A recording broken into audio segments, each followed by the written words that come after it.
Meron akong gusto i-share sa inyo ngayon mga kaibigan. So nakakarinig ba kayo ng malakas na lagutok o kaya kumakalansing kagaya niyan sa mga sasakyan nyo? So marami kayong pwede maisip dyan. Pwedeng dito galing sa CB joint, outer. Pwede rin sa inner. Sige Paps, kalugin mo. Yan, pwede mo rin marinig doon sa inner. Pero ang isa sa mga basic na pwede nyo i-check ay itong brake caliper.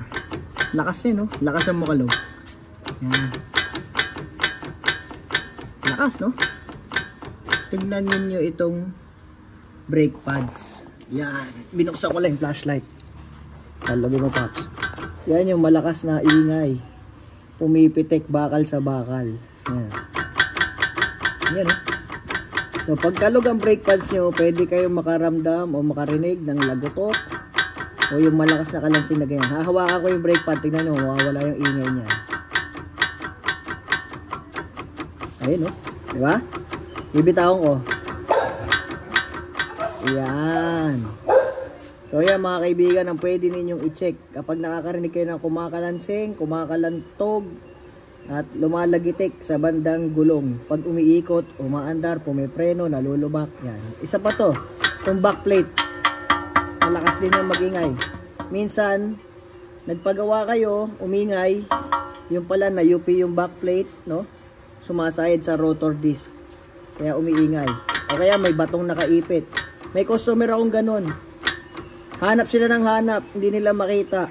Nung makita ko, may nakaipit na bato sa pagitan ng rotor disc at saka ng backplate. Tumutunog-tunog. Yung Toyota Vios yun. Tandaan ni Sir yun. After kung makalas yung bato, okay na. Wala nang ingay. So, isa pa. Last one. Kalog mo nga. Yan. Kita nyo yung brake pad, oh. Nagbabakal sa bakal doon sa caliper. At saka doon sa pinaka-holder.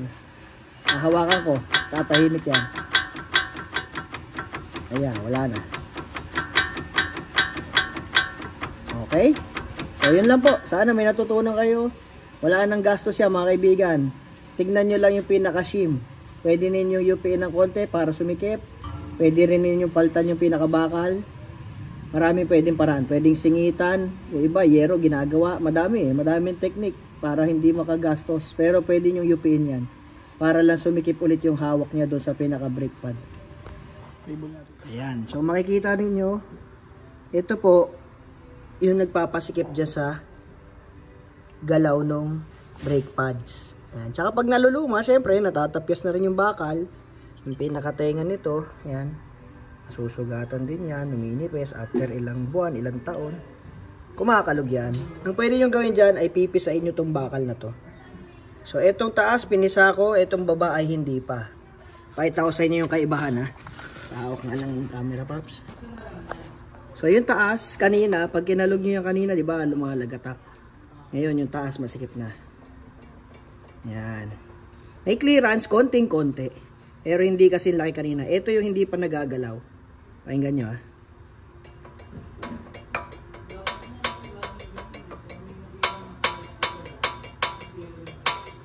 Ganyan yung nangyayari kanina. Yan. So, ang gagawin, oh, diba yung taas wala na, yung baba meron. Tatanggalin mo ngayon yan. Bumili ka ng bagong brake pad kasi manipis na. Yung pintura nun makapal pa yon. Kaya sisikip din yan. Or kung halimbawa makapal pa yung pad mo at kailangan mo lang sikipan, tanggalin mo lang tong shim. Yan. Tapos pisain mo lang.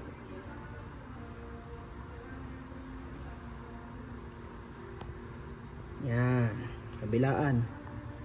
Para lang sumikip. Tapos gagrasahan mo naman yan pagkatapos eh.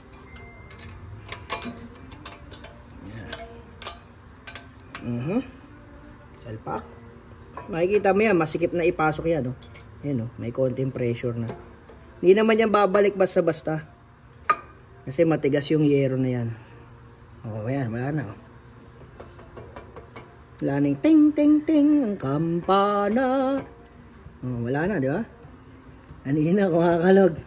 Timbang gabi na. Oh. Taas baba. Okay? Share mo lang, libre yan. Marami tayong matutulungan.